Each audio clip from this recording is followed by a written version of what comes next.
Les produits bio, qu'est-ce que c'est? L'agriculture biologique est apparue en France dans les années 1950, avec le refus d'utilisation excessive de produits chimiques. Cependant, ce n'est qu'en 1980 qu'elle a été officialisée avec la loi d'orientation agricole d'une agriculture n'utilisant pas de produits chimiques de synthèse. Depuis, elle ne fait que de prendre de l'ampleur avec l'apparition de nouvelles lois et mesures. Mais qu'est-ce que c'est produire bio? L'agriculture biologique constitue un mode de production soucieux de l'environnement et de l'élevage des animaux. Ainsi, elle privilégie l'utilisation de produits naturels aux produits chimiques, OMG et intrants, afin de limiter les impacts sur la qualité de l'eau, de l'air, des aliments et de la biodiversité. Depuis quelques années, cette pratique est de plus en plus utilisée et est susceptible d'être développée plus largement en agriculture.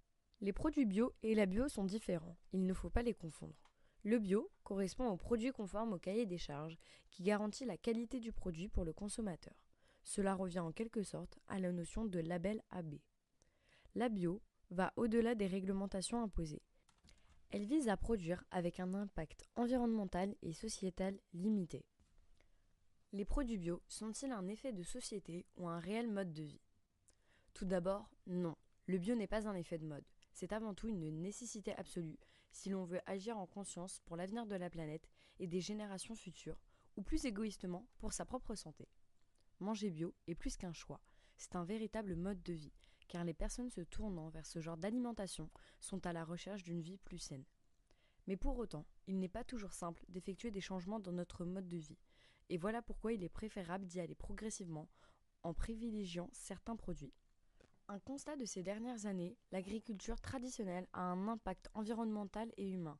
D'après l'Agence de sécurité sanitaire de l'environnement et du travail, 61% des nappes d'eau et 96% des rivières sont contaminées à cause de l'agriculture traditionnelle. Cela nous amène à nous poser la question de notre propre responsabilité, le terme de consommateur. Par ailleurs, même si l'agriculture biologique permet à ses consommateurs d'éviter de manger des pesticides, elle est surtout bénéfique pour l'environnement, car elle exclut tout pesticide, fongicide, fertilisant, antibiotique ou encore polymère. Certaines études ont montré qu'il existe un lien entre les cancers ou encore la maladie de Parkinson et les personnes très exposées et en contact avec les pesticides, comme les agriculteurs. Ainsi, faire le choix de manger bio, c'est limiter l'ingestion de pesticides nocifs pour l'organisme et la santé. Cependant, il existe de nombreuses limites. Tout d'abord, les conséquences sur la santé. Produire 100% bio reste un challenge. Il est aujourd'hui très compliqué de s'assurer qu'un produit ne contienne aucun pesticide ou autre produit chimique, quand bien même il sera pollué par l'activité environnante, qu'elle soit humaine ou industrielle. De plus, du fait que ces produits subissent moins de traitements, ils sont automatiquement plus vulnérables aux maladies, microbes. Il faut donc être vigilant quant à la qualité du produit et sa provenance. Les conséquences sur l'environnement. La culture biologique peut aussi avoir un impact négatif sur l'environnement. Cela est en partie dû à l'augmentation des terrains cultivables. En effet, pour avoir une quantité suffisante de rendement, le producteur se voit augmenter la taille de ses surfaces cultivées au détriment de la faune. Il est à noter que certains pays, ne disposant pas de ressources suffisantes ou ne produisant pas assez, doivent importer des produits.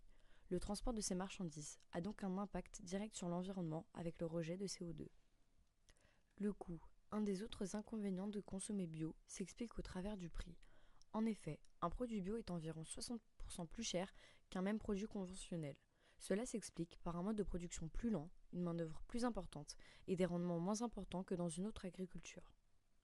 La concurrence imparfaite, un autre frein mineur que constitue le bio, réside dans la concurrence. Les consommateurs de bio se rendent pour la majorité dans les grandes surfaces, telles Naturalia. Les petits producteurs sont donc desservis car pas assez visibles sur ce marché encore de niche. Il existe 3 niveaux d'action. Tout d'abord, le niveau national. On constate l'existence d'un cadre politique et réglementaire défini et mis en œuvre de façon coordonnée pour le développement et la promotion de l'agriculture biologique. C'est le ministère de l'Agriculture, de l'Agroalimentaire et de la Forêt qui s'en charge. Par ailleurs, le ministre de l'Environnement, de l'Énergie et de la Mer prépare et met en œuvre la politique du gouvernement dans les domaines du développement durable, de l'environnement et des technologies vertes. De plus, le ministre de l'Économie et des Finances est chargé de la promotion et du développement de l'économie fiscale et solidaire. L'Institut national de l'origine de la qualité, qui fait le lien entre les professionnels, les administrations pour la visibilité et le suivi de la réglementation pour les signes de la qualité. Il veille à l'application homogène du droit de l'Union européenne. Les organismes certificateurs assurent que la règle de production, transformation et distribution sont respectées. Enfin, les organismes de recherche, expérimentation, développement et formation. Ces organismes participent activement à l'impulsion du développement de l'agriculture biologique. Au niveau régional et local, les collectivités territoriales. Elles accompagnent les acteurs à travers des projets d'investissement et de sensibilisation à l'agriculture biologique. Les agences de l'eau contribuent à l'atteinte du bon état de la ressource en eau et disposent d'outils pour encourager l'agriculture biologique. Les relais régionaux. Dans chacune des régions de France, des structures coordonnent les projets et les actions du développement des opérateurs régionaux spécialisés dans les produits issus de l'agriculture biologique. Enfin, au niveau de la représentativité des opérateurs de l'agriculture biologique, des structures en synergie pour une meilleure adéquation des actions. Les interprofessions ont pour objectif de définir des règles régissant l'activité de la filière qu'elles représentent, dans l'intérêt général du secteur. Elles mettent également en œuvre des actions de communication. Les structures parapubliques ou professionnelles générales et spécialisées bio ont pour objectif la défense et la représentation de leurs membres auxquels elles proposent des services d'information et de conseil. Enfin, les associations de consommateurs et de protection de l'environnement permettent aux citoyens de s'informer, de s'impliquer et de s'engager dans des démarches éco-citoyennes, notamment la consommation de produits biologiques.